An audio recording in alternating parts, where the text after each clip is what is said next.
घृष्णेश्वर ज्योतिर्लिंग कथा।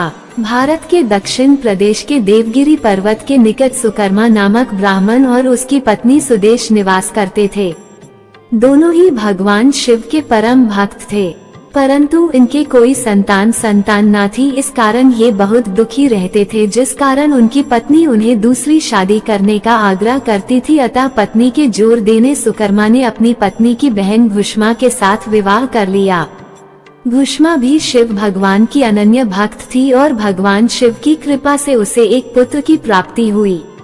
पुत्र प्राप्ति से घुष्मा का मान बढ़ गया, परंतु इस कारण सुदेश को उससे ईर्ष्या होने लगी। जब पुत्र बड़ा हो गया तो उसका विवाह कर दिया गया। ये सब देखकर सुदेहा के मन में और अधिक ईर्ष्या पैदा हो गई, जिसके कारण उसने पुत्र का अनिष्ट करने की ठान ली। और एक दिन रात्रि में जब सब सो गए तब उसने घुष्मा के पुत्र को चाकू से मारकर उसके शरीर के टुकड़े कर दिए और उन टुकड़ों को सरोवर में डाल दिया, जहां पर घुष्मा प्रतिदिन पार्थिव लिंग का विसर्जन किया करती थी।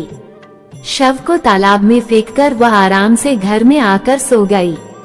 रोज की भांति जब सभी लोग अपने कार्यों में व्यस्त हो गए और नित्य कर्म में लग गए, तब सुदेहा भी आनंद पूर्वक घर के काम काज में जुट गई। परंतु जब बहू नींद से जागी तो बिस्तर को खून में सना पाया तथा मांस के कुछ टुकड़े दिखाई दिए। ये भयानक दृश्य देखकर व्याकुल बहू अपनी सास घुष्मा के पास जाकर रोने लगी और पति के बारे में पूछने लगी और विलाप करने लगी। सुदेहा भी उसके साथ विलाप में शामिल हो गई ताकि किसी को भी उस पर संदेह न हो। बहू के क्रंदन को सुनकर घुष्मा जरा भी दुखी नहीं हुई और अपने नित्य पूजन व्रत में लगी रही। वह सुधर्मा भी अपने नित्य पूजा कर्म में लगे रहे। दोनों पति पत्नी भगवान का पूजन भक्ति के साथ बिना किसी विघ्न चिंता के करते रहे। जब पूजा समाप्त हुई तब घुष्मा ने अपने पुत्र की रक्त से भीगी शैया को देखा। यह विभत्स दृश्य देखकर भी उसे किसी प्रकार का विलाप नहीं हुआ। उसने कहा कि जिसने मुझे पुत्र दिया है वही शिव उसकी रक्षा भी करेंगे। वह तो स्वयं कालों के भी काल हैं, सत्पुरुषों के आश्रय हैं और वही हमारे संरक्षक हैं।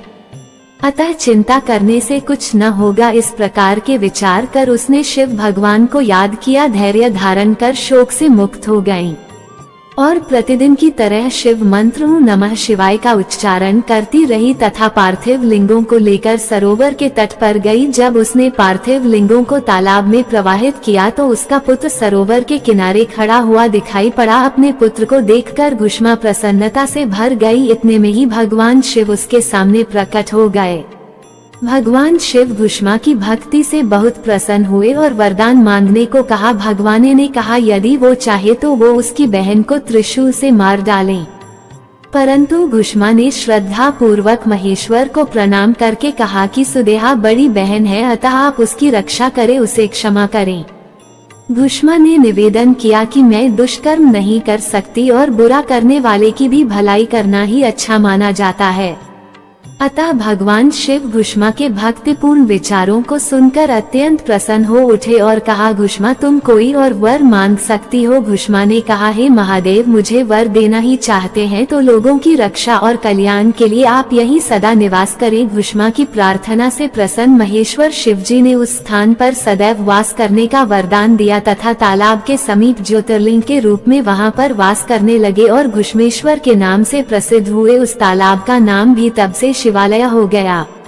कमेंट में हर हर महादेव जरूर लिखें। Thanks for watching my video. और भी इसी तरह वीडियो देखने के लिए मेरे चैनल राजभक्ति मी को सब्सक्राइब करें, शेयर करें।